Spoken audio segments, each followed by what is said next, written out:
The impossible becomes possible when we encounter the extraordinary resurrection stories in the Bible.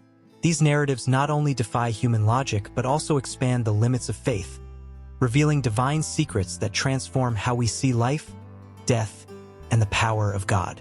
Let's dive into 3 of these stories that transcend the natural and lead us to a deeper understanding of the divine. Grief overwhelmed Martha and Mary. Their brother, Lazarus, a dear friend of Jesus, had died. The hearts of these sisters were broken, and the pain seemed unbearable. For days had passed since Lazarus' death, and hope had faded along with his last breath. The sadness was deep, and everyone had already accepted the inevitable. Jesus was on his way. When he finally arrived, Martha ran to meet him, her face reflecting a mixture of sorrow and faith. "Lord, if you had been here, my brother would not have died," she said. But even in the midst of grief, there was something more, a confidence, a hope. "I know that God will give you whatever you ask," she added, despite the shadow of death surrounding her. Jesus looked at her with compassion, and then spoke words that echoed with hope. "Your brother will rise again." Their conversation continued, but the promise had already been made. Faith was in the air, but the miracle was yet to come. As Jesus approached the tomb, he saw Mary weeping, surrounded by friends who were also mourning. He couldn't hold back his own tears. There, in the face of death and human suffering, Jesus was deeply moved. He felt the pain of loss, but he knew this was not the end of the story. Lazarus was not meant to remain in the darkness of the grave.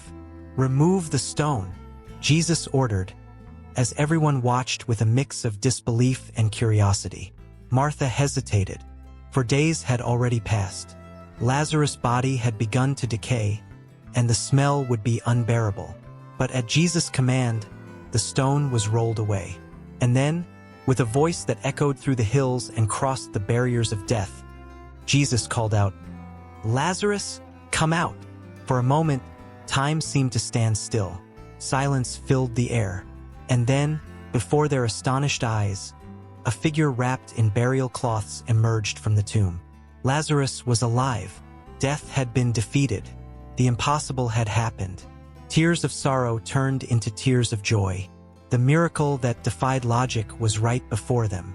With just a word, Jesus brought Lazarus back to life, revealing the fullness of divine power. The tears of Martha and Mary were now tears of gratitude, and God's glory had been displayed in an undeniable way. This event wasn't just about the resurrection of a man.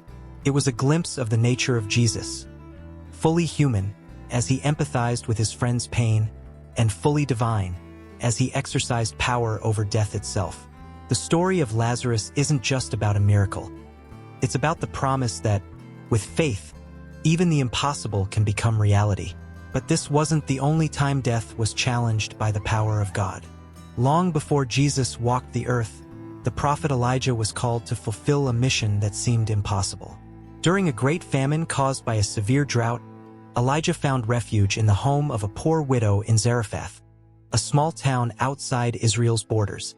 She barely had enough food to feed herself and her son, yet she offered Elijah the little she had, trusting in the prophet's promise that God would supply all her needs.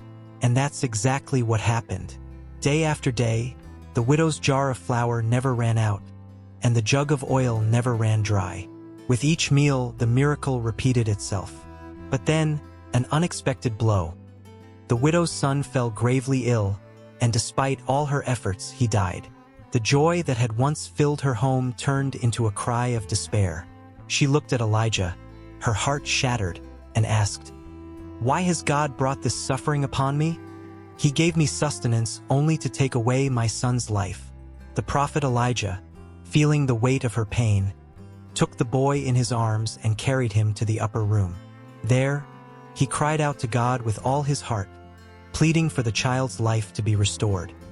He stretched himself over the boy's cold body and prayed once, twice, 3 times, desperately asking for divine intervention.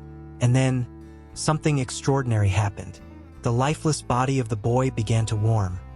His chest rose with a new breath, and his eyes, once closed by death, opened again. God had answered Elijah's prayer, and the boy was alive. Elijah descended the stairs with the child in his arms, handed him back to his mother, and with a gentle smile said, "Look, your son lives." The widow, overwhelmed with disbelief and emotion, held her son close, her tears now ones of relief and gratitude. The boy's resurrection wasn't just an act of compassion. It was a testament to God's power in the midst of adversity, proving that He does not abandon those who trust in Him, even in the darkest moments. This story spread throughout the region, and God's name was glorified once again. Once more, the impossible had become possible, and faith in God, even when all seems lost, proved to be the path to the miracle. And then, later on, there was another moment when death lost its power. This time, in Joppa, a coastal city, a woman named Dorcas, also known as Tabitha, became a central figure in her community. She was known for her good works, always helping the poor and making clothes for those in need. Her generosity was a living reflection of Christ's love, and everyone who knew her felt blessed by her presence. But one day, tragedy struck. Dorcas became ill and suddenly died, leaving the community devastated. People mourned her loss, remembering the countless lives she had touched with her kindness. In the midst of their grief, some Christians remembered that Peter, one of Jesus' apostles, was nearby in Lydda. They sent messengers to call him, hoping he could do something, even though Dorcas' body had already been prepared for burial. Peter came without hesitation. When he arrived, he was taken to the room where Dorcas' body lay.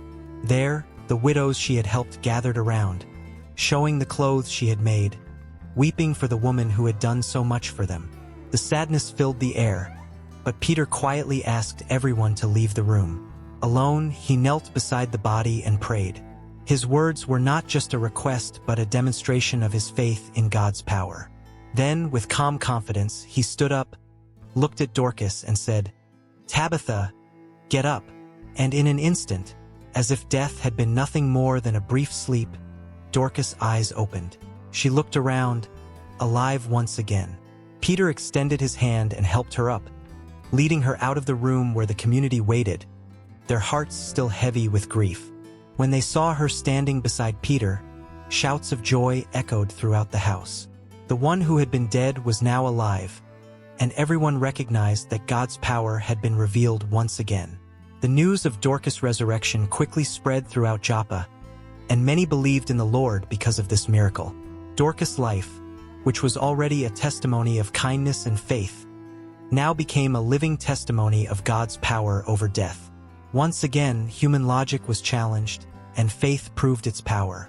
The impossible became possible, and death once again yielded to the power of divine life. These stories of resurrection in the Bible are not just tales of miracles. They are deep reflections on faith, sacrifice, and divine power. Through them, we are called to see beyond the natural and believe that with God, even the impossible can become reality. These narratives continue to challenge human logic and inspire the faithful to place their trust in what transcends understanding.